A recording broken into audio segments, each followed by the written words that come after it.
नमस्कार दोस्तों, study IQ में आप सभी का बहुत बहुत स्वागत है।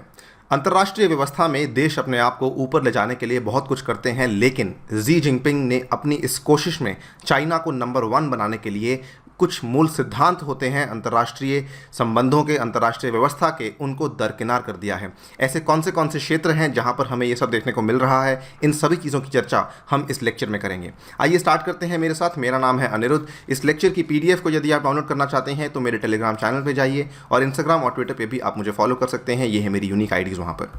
स्टडी आईक्यू की ऐप लॉन्च हो चुकी है। ऐप के ऊपर ये वाले 3 कोर्सेज अवेलेबल हैं जो कि मैंने खुद तैयार किए हैं। इनको आप वहाँ पे जाके देख सकते हैं और अपनी रिक्वायरमेंट के अनुसार इनको बाय कर सकते हैं। Okay, let us begin now.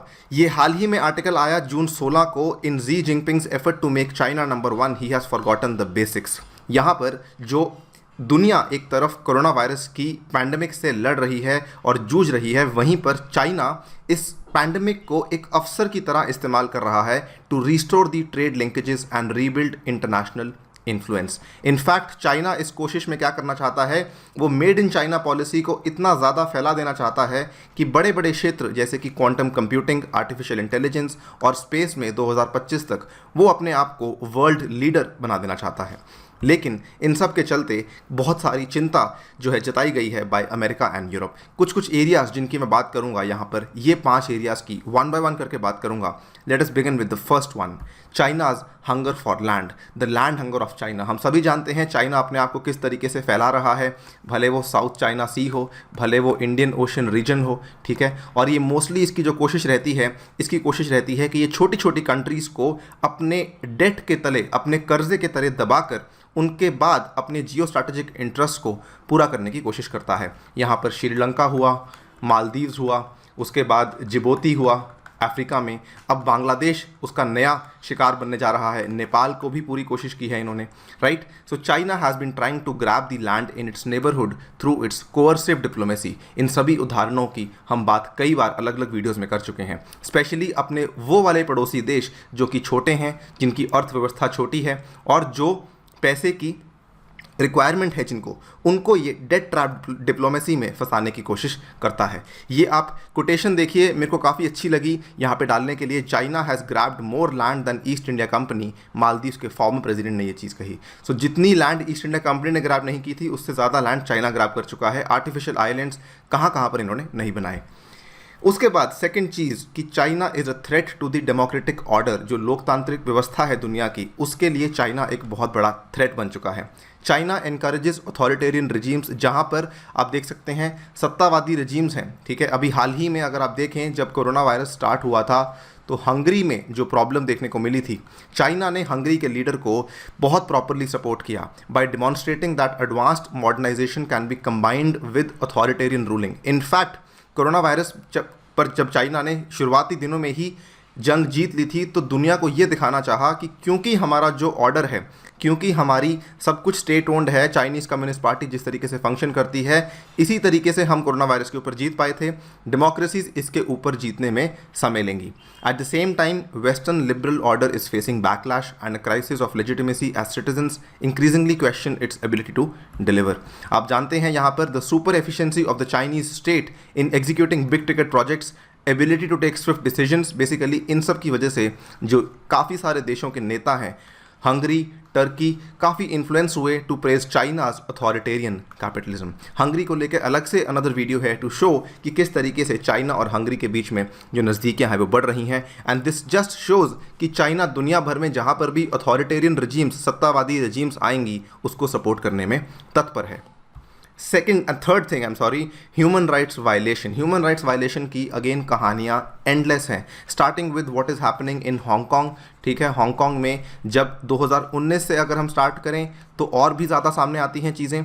जब एंटी एक्स्ट्राडिशन बिल को लेके वहाँ पे प्रदर्शन हुए, उसके बाद 2020 में अगर हम आज की डेट में देखें, सो जो ड्राफ्ट नेशनल सिक्योरिटी लॉ को लेकर जो वहाँ पे प्रदर्शन हो रहे हैं, प्लस इंपॉर्टेंट टू नोट किस तरीके से उन प्रदर्शनों को रोका जाता है, उन प्रोटेस्ट को रोका जाता है, पुलिस को पावर्स दे दी जाती हैं, बिना किसी वारंट के अरेस्ट हो जाता है, बिना किसी सस्पेशन के अरेस्ट होता है। It is like we have gone back to the colonial times. ऐसा लग रहा है चाइना जो भी मन में आएगा वो करेगा।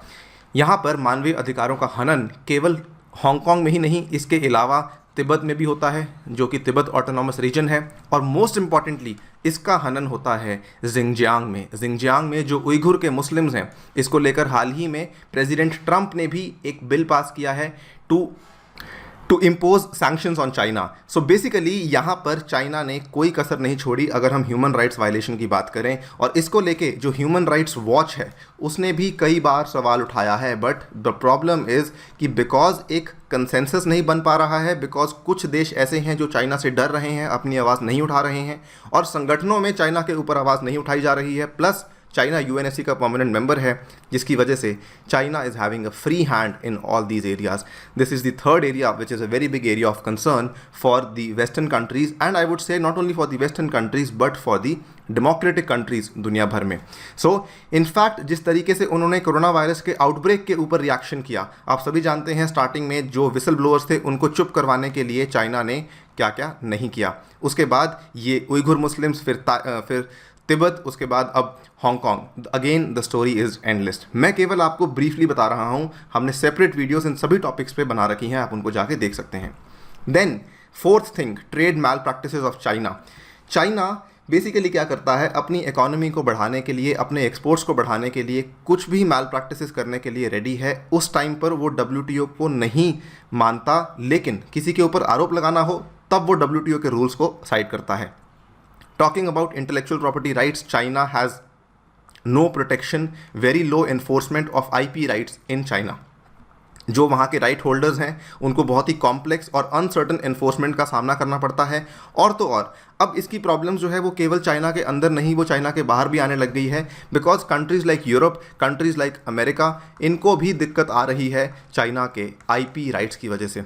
इसमें हमने कई सारी वीडियोस अलग से बनाई हैं दिखाने के लिए कि किस तरीके से यहाँ पर यूरोपियन यूनियन ने आवाज़ उठाई है, ये दिखाने के लिए कि WTO के जो रूल्स हैं, जो नियम हैं, उनकी पालना चाइना नहीं कर रहा है। चाइना अक्सर जो अंतर्राष्ट्रीय व्यापार के कानून होते हैं उनको फ्लाउट करता है, उनके अगेंस्ट जाता है by providing subsidies in high tech manufacturing sector and imposing import ban on foreign goods. तो जो इम्पोर्टेड गुड्स हैं उनके ऊपर शुल्क लगाता है, लेकिन हाईटेक मैन्युफैक्चरिंग सेक्टर को सब्सिडीज देता है।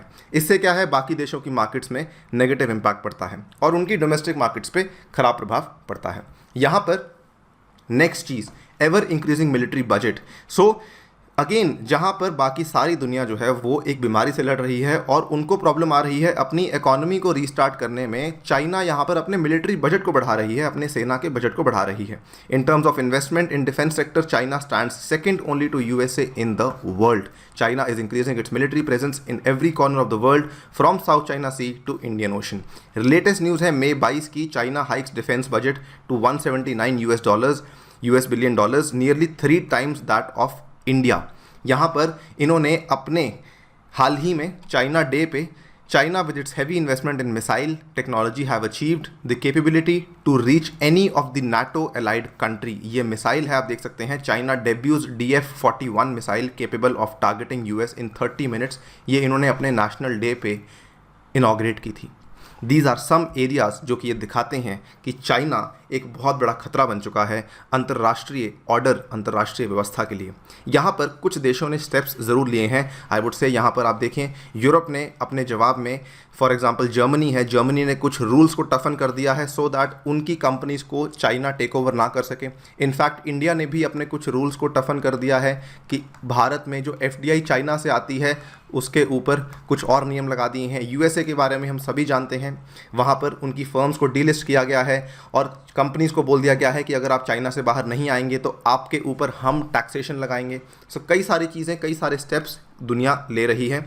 उसके बाद यही नहीं, UK ने भी एक स्टेप लिया है कि उनका जो 5G जायंट है हुआई, उसको भी बैन करने के लिए उन्होंने कुछ रिकन्सिडरेशन की है कि हम चाइनीज़ टेलीकॉम जायंट हुआई के प्रोजेक्ट को लेके अब इतना ज़्यादा सहमत नहीं है। इनफैक्ट NATO, जो कि यूरोप और अमेरिका की मेन ऑर्गेनाइजेशन है, उन्होंने भी कोशिश की है कि हम आने वाले 10 सालों में it is envisaging more global partners in Asia Pacific to counter the rising power of China. But I would leave you with this question in your mind कि क्या आपको लगता है अभी जो स्टेप्स लिए जा रहे हैं वो सफिशिएंट हैं? क्या आपको नहीं लगता कि हमें जो प्रेसिडेंट ट्रंप ने आवाज़ उठाई G7 को एक्सपैंड करने के लिए, ये भी होना चाहिए। इनफैक्ट जो रिसेंटली आवाज़ उठाई गई थी यूके के पीएम के द्वारा कि एक ग्रुप बनना चाहिए D10 जिसमें कि चाइना ना हो, क्या वहाँ पर इन सब संगठनों का बनना ज़रूरी नहीं है? क्या कंट्रीज़ का साथ आना ज़रूरी नहीं है in order to contain the China's growth?